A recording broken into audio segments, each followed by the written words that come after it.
புது வீட்டுக்கு பால் காய்ச்சியாச்சுங்க. எனக்கு பெருசா இந்த பால் காய்ச்சறதுலலாம் ஒரு நம்பிக்கைலாம் கிடையாதுங்க. பட் ஆனா வீட்ல இருக்க பெரியவங்க எல்லாரும் வந்துட்டு கண்டிப்பா ஃபர்ஸ்ட்டு பால் தான் காய்ச்சணும் அப்படின்ற மாதிரி சொல்லிட்டாங்க. அதனால சரின்னு சொல்லிட்டு புது வீட்டுக்கு காலையில கொஞ்சம் சீக்கிரமாவே போயிட்டு, இந்த கரண்ட் அடுப்பு, கொஞ்சம் பால் காய்ச்சறதுக்கு என்னென்ன தேவையோ அது மட்டும் தேவையான பொருட்கள் மட்டும் எடுத்துட்டு காலையில போயாச்சு. தென் கொஞ்ச நேரத்துக்கு அப்புறம் பார்த்தீங்கன்னா, பால் வந்து நல்லாவே பொங்கி வர ஆரம்பிச்சிருச்சு. எனக்கு பார்த்தீங்கன்னா, பழக்க தோஷத்தில "ஐயய்யோ! பால் பொங்குதே" அப்படின்னு சொல்லிட்டு ஃபஸ்ட்டு நான் அடுப்ப குறைச்சிட்டேன்.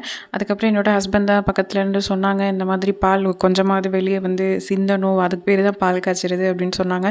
அதுக்கப்புறம் தான் சரின்னு சொல்லிட்டு அந்த பால் பொங்குற வரைக்கும் வெயிட் பண்ணிகிட்டே இருந்தேன். அதுக்கப்புறம் பார்த்தீங்கன்னா, கரெக்ட்டா ரைட் சைடு வந்துட்டு கொஞ்சமா பொங்கிருச்சு. அதுக்கப்புறம் மத்தவங்கலாம் சொன்ன மாதிரி ஓகே வந்துருச்சே அப்படின்னு சொல்லிட்டு அடுப்ப டக்குன்னு குறைச்சிட்டேன். அதுக்கப்புறம் இருந்த பால்ல பார்த்தீங்கன்னா, பாயாசம் மிக்ஸ் போட்டுட்டு, பாயாசம் வந்துட்டு காய்ச்சிட்டு, எல்லாருக்கும் வந்துட்டு டம்ளர்ல வந்துட்டு சர்வ் பண்ணியாச்சு. அதுக்கப்புறம் பார்த்தீங்கன்னா, அடுப்பெல்லாம் க்ளீன் பண்ணிவிட்டு, குரான் படிக்கிறதுக்காக நான் ஹால்ல உட்காந்துட்டேங்க. இந்த புது ஹோம வந்துட்டு ஆர்கனைஸ் பண்ணுறதுக்காக நான் நெறைய திங்ஸ் வந்து ஆன்லைன்ல வந்துட்டு வாங்கியிருக்கேன். அதெல்லாம் ஒன்னொன்னா இனி வர வீடியோஸில் நான் வந்து ஷோ பண்ணுறேன். வீடியோ பிடிச்சிருந்தா லைக், ஷேர், சப்ஸ்கிரைப் பண்ணிக்கோங்கங்க. Thank you.